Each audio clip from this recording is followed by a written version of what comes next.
Michelle Prince, founder and CEO of Performance Publishing Group, making a difference one story at a time. We'll be shining the light on successful founders, entrepreneurs, business owners, and leaders that are getting results and making a difference. We'll talk about how they built their businesses, are creating movements, and leveraging the power of authority in their own lives. Be sure to stick around to the end of the show and we'll reveal how you can be our next guest. Let's get started.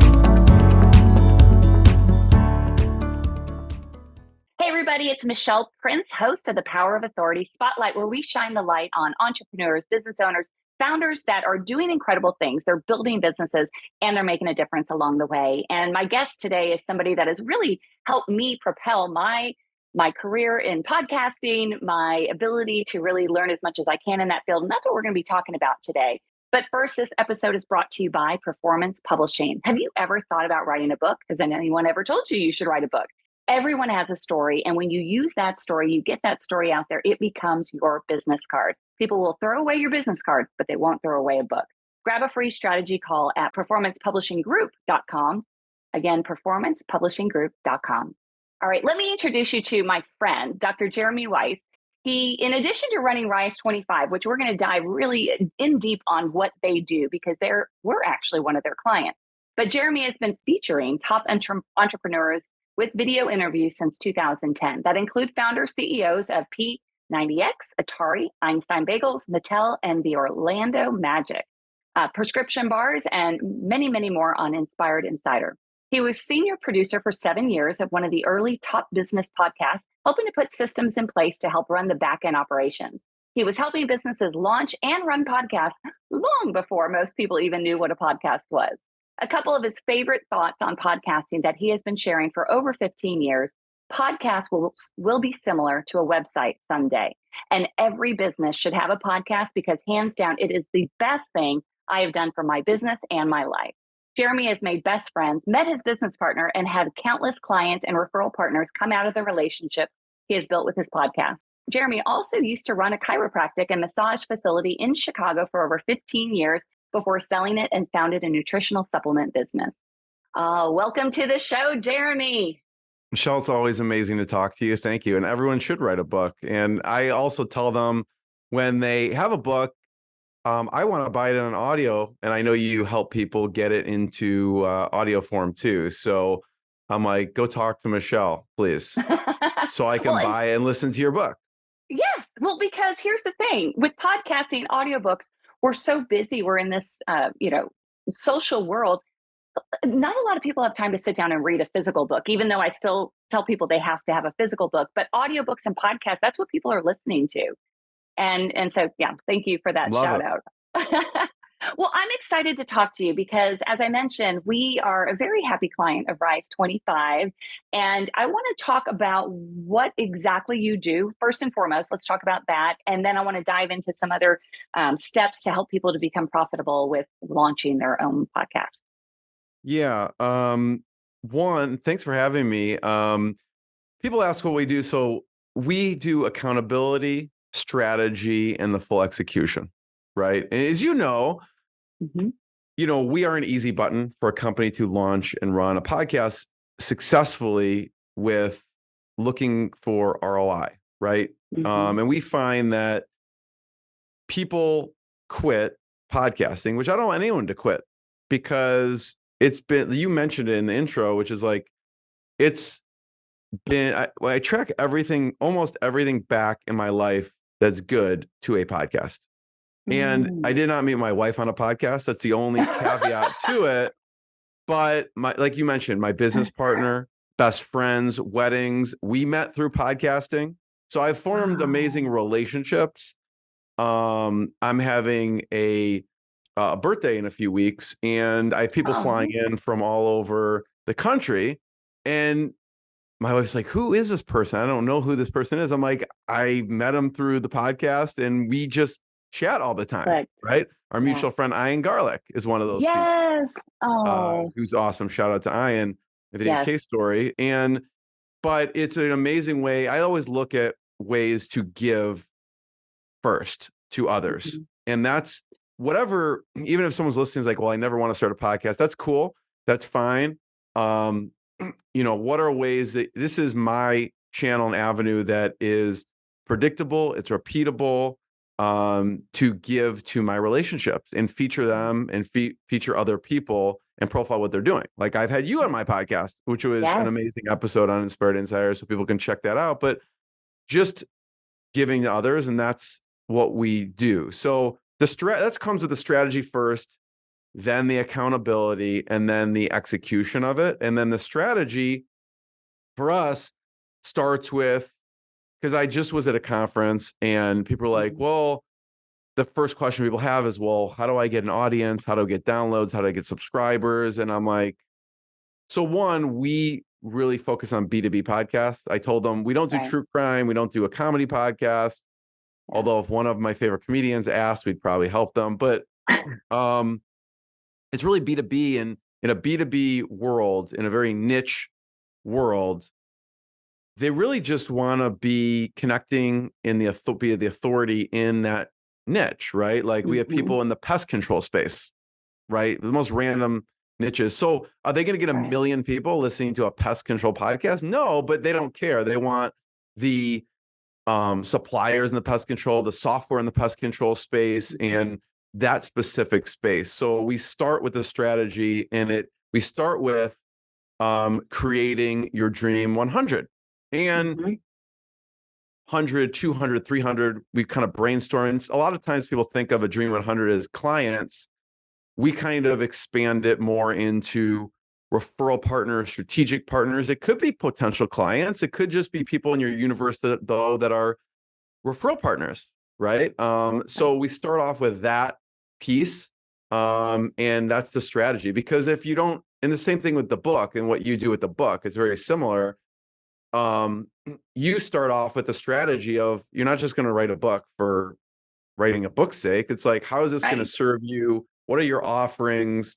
Well, who are the people you want this to connect with? And you're helping people create almost like, who's the avatar that you want this to serve, right? And so the same thing with the podcast is, who are the people and companies that you really want to form amazing relationships? And you were one of those people that we wanted to form a relationship with, because we thought, like, we always are saying, you should have a book, you should have an audio book. And so, it's also a way just to form relationships with great partners. And so we start with that. Well, I was just going to say, that's where I feel like when you and I first met, we totally connected on, you were passionate about helping people to be the authority through their voice, through speaking, through video. And that's what a podcast is. And I have that same passion. I just happen to know how to do it. Doing a book is a lot easier for me than doing the stuff that you do. So, but I love that, because it's the pest control person, for example. You're right. Who's out there necessarily looking for that podcast? But when it comes time for somebody to decide, do they want to do business with them? They're, in the eyes of most people, because they have a podcast, the authority. And the authority doesn't mean better. I wrote a book called The Power of Authority, but I see authority as the ability for people to want to hear what you have to say. If you provide enough value, if you serve first, like you said, and that is truly the model of your company, then people are going to listen. What do they have to say about this? And that's where a podcast, I feel like, is such I won't say easy, because yes, does it take work, but it's you're connecting, right? Instantly, if you want to work with that person, because you're connecting through video and voice. Yep. And so, like, the first step, I talk a lot about, I get a lot of questions about specific things, and how do I start a podcast? And I go back to, well, people quit a podcast because they don't get ROI, right? And so a lot of times I find people focus on the microphone or the audio quality, which is fine. You want all that stuff, but I keep it very simple. People are like, what's technical stuff that we need, right? And I'm like, listen, you need Zoom or whatever software you use to have meetings. You just use whatever it is, if it's Microsoft or Zoom or something else, something that makes it easy to hit record, and then a USB mic. You get a USB mic, that's gonna help with the audio quality. So it's really that simple from like a technology setup. I see pictures, people put like this big soundboard and all this stuff, and I'm like, I was joking around, like, I should just buy one of those just so it looks there, but it is not hooked Yeah. up to anything. And it just looks Right.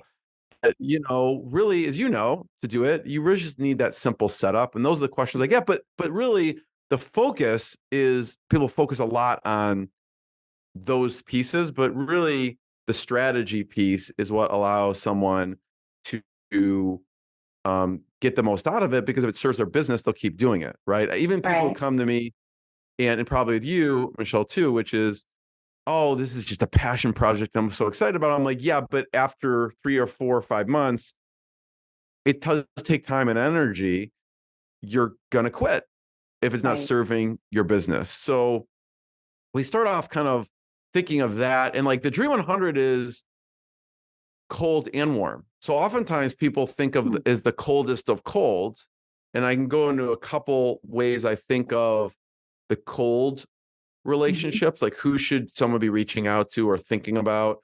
But we often neglect our warmest relationships and Mm. our best champions, right? We're going after like, well, this new shiny person that we don't know. But like I mentioned Ian, right? Mm. Huge champion. Every time I get an opportunity to mention him or give a shout out to him, I do. Same thing with you. Same thing with people like Brian Kurtz of Titans Group. And so those people that are champions, I'm champions of them, they're champions of me. Like I use every opportunity to give them a shout, right? Yeah. And right now, like I'll tell them after this, Michelle, case in point, right? Yeah. I'll say, listen, I was on Michelle's podcast. Um, Brian, check the episode out. Ian, check the episode out. And then they'll share it. And guess what? Mhm. People will find your stuff, and that's Yeah. ultimately my goal is from a podcast. Actually, it's funny. It's not to get clients. It's also not to get referral partners. It's actually to get my guests, clients, and referral Mm. partners. Because if I serve them with helping them, I've never heard of Yeah. Jeremy, don't ever send me clients and referral partners again. It's not going to happen. So yeah, so that's same thing with my goal here. Like my goal is to deliver value, so whoever's listening will get something, but also to, get the people, the circle I know listening to this, getting some value, and then meeting your introducing them to your Mhm. podcast and what you do. So that's basically, I could do that on my podcast. I could do that on your podcast, but it goes back to thinking of the champions, the warm Yeah. relationships, that Dream 100 of who are the people I should be giving to and thinking of all the way through. And then Yeah. on the other hand, the cold relationships,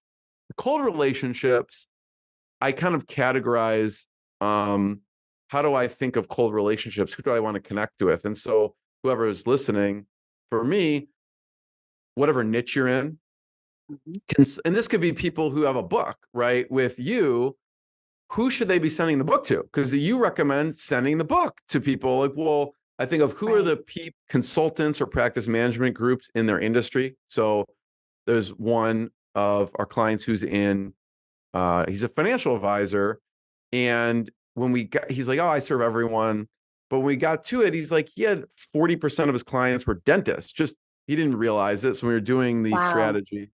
And I'm like, huh, did you realize? No, I actually didn't realize that so many dentists, they must like what I do.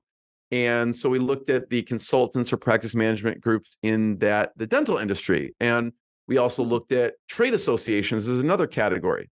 And who should he be connecting with in trade associations? The dental Right. trade associations, people who run conferences in Yeah. a niche, right? So same thing with the book. Like if you have a book with Michelle, or maybe you should if you don't, but who should you be sending it to? Who runs like major conferences in your industry that you should send it to? And like we look at having those people on the podcast because they Yeah. obviously have a great influence in the space and are experts in the space. Also, we ask our customers, clients, what software and services they use. So like in Mm. the case of the financial advisor, there's like several major dental softwares. And obviously, if his clients are dentists and they have thousands of dentists on their platform, that could be a great referral partnership for them. Yes. So, and then speakers and authors. right? Speakers and authors, they monetize in a different way than they may. This financial advisor, if there's like a top author in dentistry, they're obviously have a large influence and could have an audience in that space. So Yeah. that's kind of how we think about the Dream 100 piece. Okay. And one thing I have to give you a shout out for, sincerely, Jeremy, is the part that you were talking about your champions and staying in touch and sending those text messages. And I know it comes from authenticity. You're not just staying in touch with people just as a strategy, although it is strategic in that, because you're always top of mind, but it comes from a place of authenticity, from serving first. So I just have to give you kudos for that, because you Thank you. do an amazing job of that.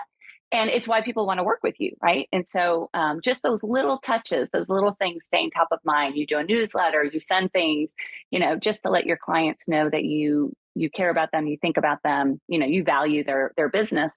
And so there's a lot to learn from that. That's Not a good even just point. in podcasting. There's a good point. John Corcoran, my business partner, I joke around, you've heard me, like I joke that he screenshots himself in with presidents, because when we show him, he's got a picture with Obama and Bill Clinton and Joe Biden and whatever.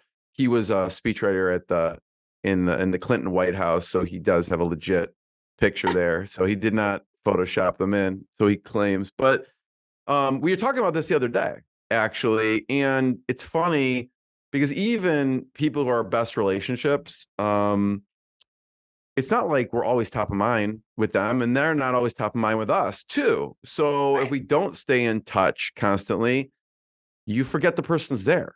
Like, even though you're maybe best friends with them and you refer back and forth, if you're not top of mind all the time, or you're not communicating, then you just forget, right? Because we're busy. I mean, you have a lot of business stuff. We all have personal and family stuff going on. So staying top of mind is key. And it's not as easy as you think, right? It makes total sense, but we are all going a million miles an hour. So I think that's what differentiates it a little bit too, is just the pausing for just a moment to acknowledge and recognize. So a lot of people, can we talk about the profitability of podcasts? Because you mentioned it, that if you can start a podcast, but if you're not getting ROI, it's the type of thing that, eventually you're going to stop doing, because it does take time and all. But you mentioned to me that there's 5 ways to really, or 5 steps to have a profitable podcast. Can you talk about that?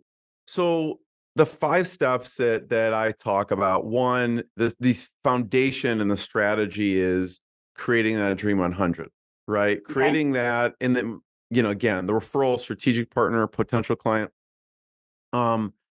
And the next step after you create that, we go over how do you get ROI with outreach, right? So the outreach part, which is, there's elements of direct response marketing. So how do you reach out to people? And it could be getting them on the show. That's one outreach. It could be getting recommendations of guests for the show, right? And so that is an outreach. One of the outreach that we recommend is called an indirect ask outreach. So indirect ask is not really asking the person to be on the show. It could be asking the person to be on the show. Example would be if, like, I said to, like, you've been on my show before, and I say, Michelle, like, here's the type of guest I'm looking for. I'm looking for a B2B agency that has over 15 staff on there. So if you know anyone, or if you know someone who kind of fits that profile, or someone who may know some people who fit that profile, I'd love a suggestion on that. And also, a podcast makes it very easy for people to introduce others. Like, I think I just introduced like several guests, and it's so easy because it's like, well, I want to do a get to know you call. Like, what busy person who doesn't know someone else wants to do a get to know you call? But you're like, even people like, oh, I'm like, you're super busy. I'm like, I have a million things. I just got back from a conference. But a podcast, like, cool, it's going to benefit both of us. That's great. We're recording it. It's going to live on. Let's do it. So when you said, hey, and I always say, Michelle, go through my list of guests. Anyone who I have on there, I'm happy to introduce you. And it makes it very easy.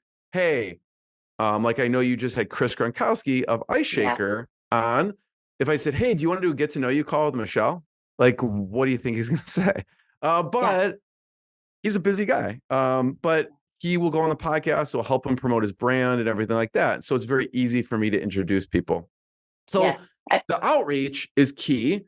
And it's not just asking for guests, but like asking for suggestions. And when I say, hey, Michelle, who do you recommend?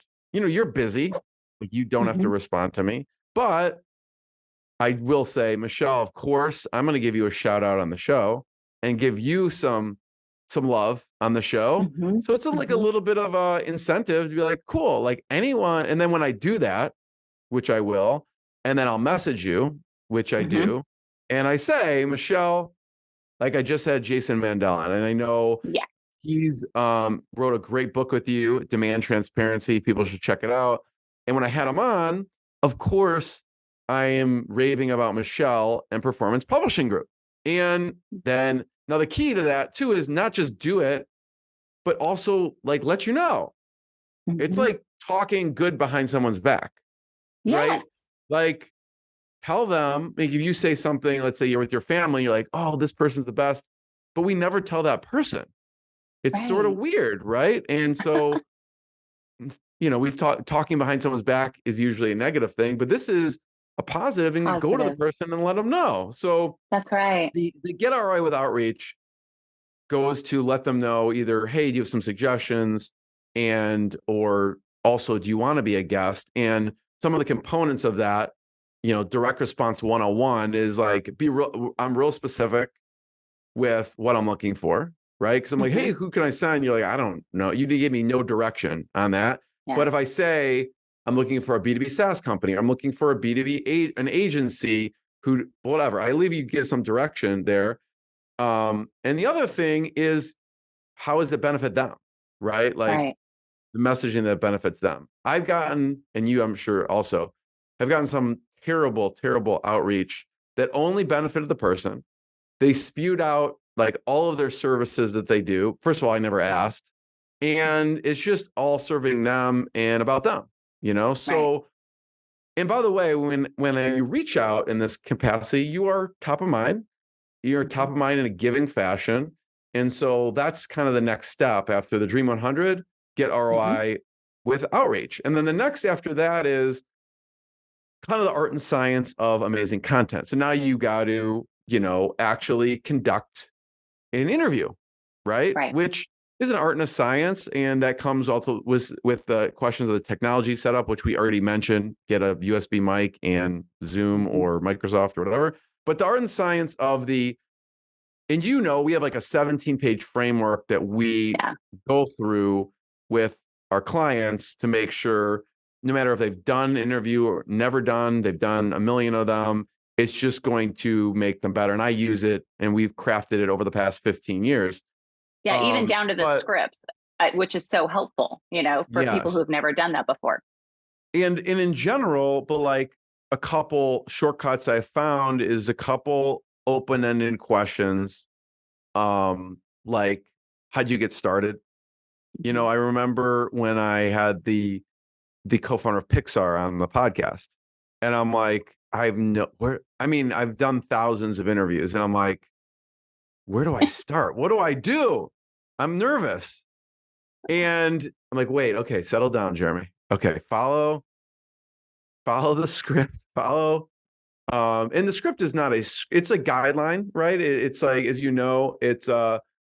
it's a guideline to produce amazing content. It's not, you're not going question by question. But one of the questions is like, how'd you get started? Like an open-ended question. And I remember I go, I'm just going to start with like, how'd you get started? How did Pixar get started? And he went, like, I think he talked for over 20 minutes on and I had Scott, by the way, talking about giving, I had Scott Gray on who has an amazing company in the medical space, but he geeks out on Disney stuff, and we help him with his podcast. So I'm like, Scott, he is like a premium member at Disney, so I had him come Oh, on wow. and do a joint interview with him, and he was like ecstatic, and he brought some amazing questions that he like no only people who are Disney fanatics would know.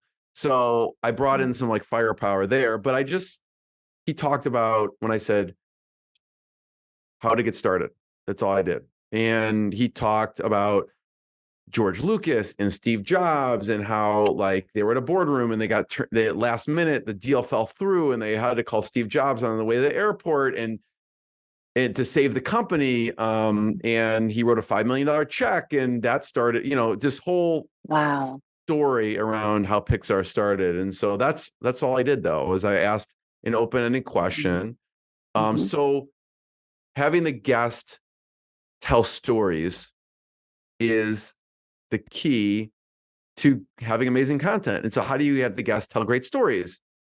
You just have to ask questions that elicit good stories, and which is open-ended questions. And a little bit of research goes a long way as well. Like, because you can, maybe there's a good story there. Just giving them a softball. Yeah. I had Nolan Bushnell, who started Atari and Chuck E. Cheese, and he was Steve Jobs' mentor. And I said, I found out that Steve Jobs offered him 33% of Apple for $50,000. And I was like, so I just said, what happened there? Like, would you be the wealthiest person on the earth? Like what? And so, and I kind of, jabbed him a little bit just to say, why did you turn that down? And he kind of, said, would you give a punk 21-year-old kid at that time, it's equivalent to like $350,000? I'm like, no, I probably wouldn't, so who knew? just getting them to tell great stories. And then the next is like build your give loop and grow your reach. Okay. So build your give loop and grow your reach is really once you created the podcast, the great thing about a podcast is you take that 30 or 60-minute episode and you publish it across 15 channels, right?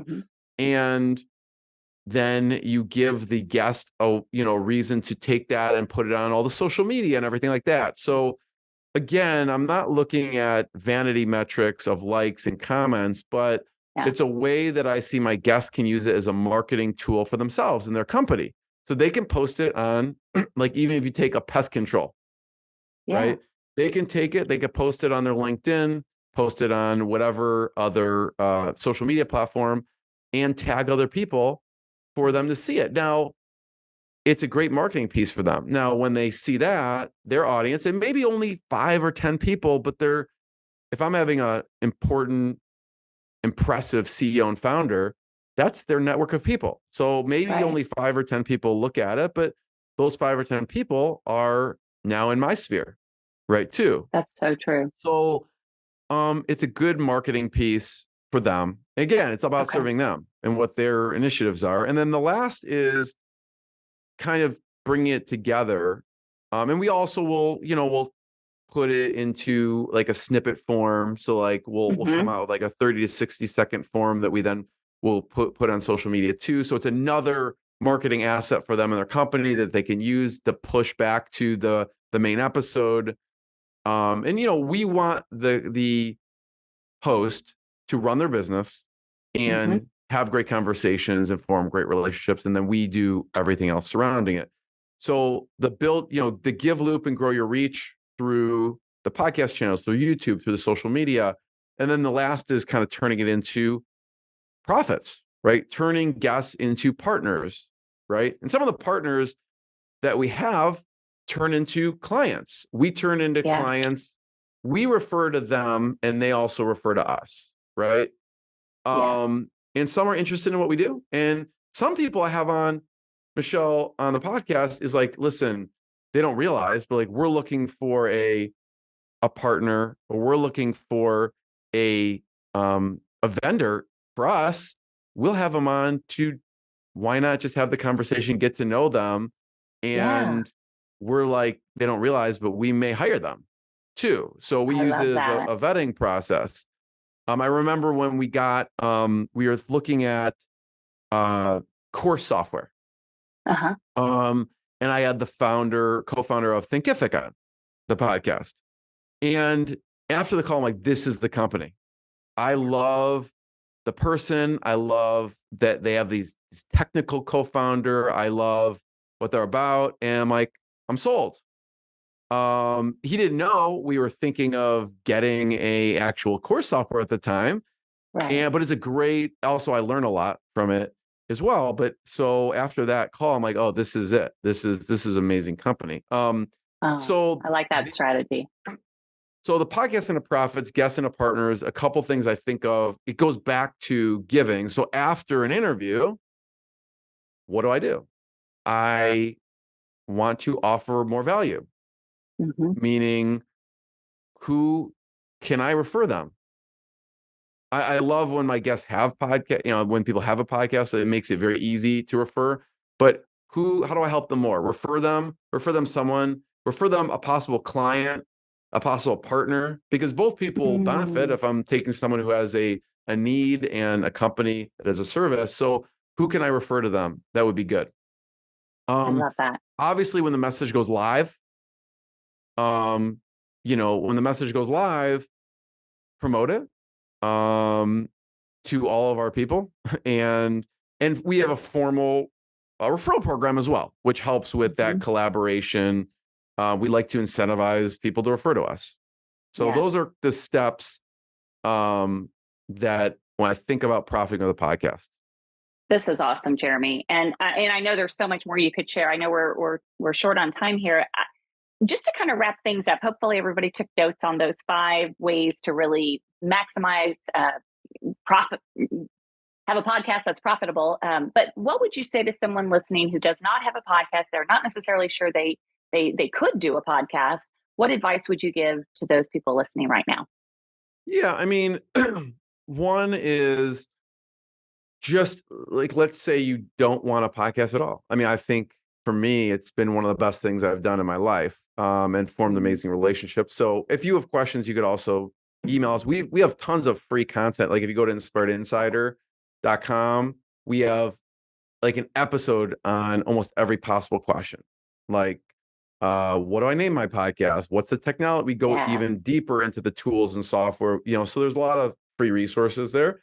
If you have questions, you could email us. But I would just the first step I would start with is just start giving to someone in your network, Mm, whether it's a referral partner.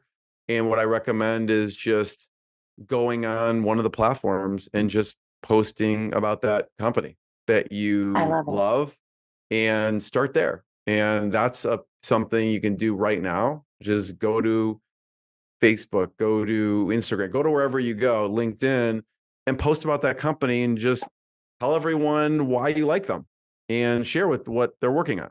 That could be the first step to just giving to someone in your network. Yes. Okay. I love that. All right. So inspiredinsider.com, free resources, also rise25.com. Jeremy, thank you so much for being Mm. on the show. I love talking to you. I learn from you every time. So thank you so much. Thanks, Michelle. I appreciate it. All right, just to wrap this up, hopefully you have pen and paper, but because there were so many great nuggets here. But just as a recap, those 5 ways that you can really monetize your podcast, have profit in your podcast. Steps to profit for podcasting is number one: create your dream 100. Those people that are your champions, those people within your network, everybody wants to be on a podcast. So start making that list. Number 2, outreach. Get out there, reach out, ask for suggestions. I love that tip, Jeremy. Number 3, you have to have amazing content, right? But a lot of that is not just you creating content, it's just asking questions. People on your show have so much wisdom, so just pull it out of them and let them talk. Number 4, build the give loop.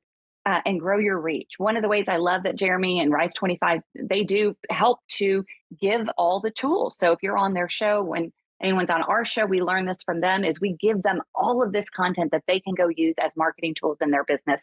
And then finally, turning those guests into partners and profit. And that is exactly what we've done with Rise25.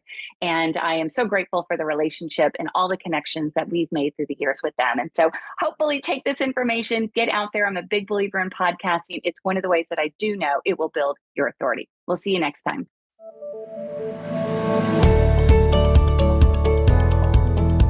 Thanks so much for listening to the Power of Authority Spotlight. If you are a successful founder, entrepreneur, business owner, or leader that's getting results and making a difference, and you'd like to be on this program, please visit performancepublishinggroup.com/podcast to apply. That's performancepublishinggroup.com/podcast. Also, if you got something out of this interview, please share this episode. Just do a quick screenshot with your phone and text it to a friend or post it on the socials. If you know someone that would be a great guest, tag them on social media to let them know about the show and include the hashtag #ThePowerOfAuthoritySpotlight. I love seeing your posts and guest suggestions. We are regularly putting out new episodes and content, so make sure you don't miss any episodes by subscribing. Your thumbs up, ratings, and reviews go a long way to help promote the show and mean a lot to me and my team. Want to know more? Go to our websites, performancepublishinggroup.com or michelleprince.com, and follow me on LinkedIn, Facebook, and Instagram. Thanks so much for listening, and we'll see you next time.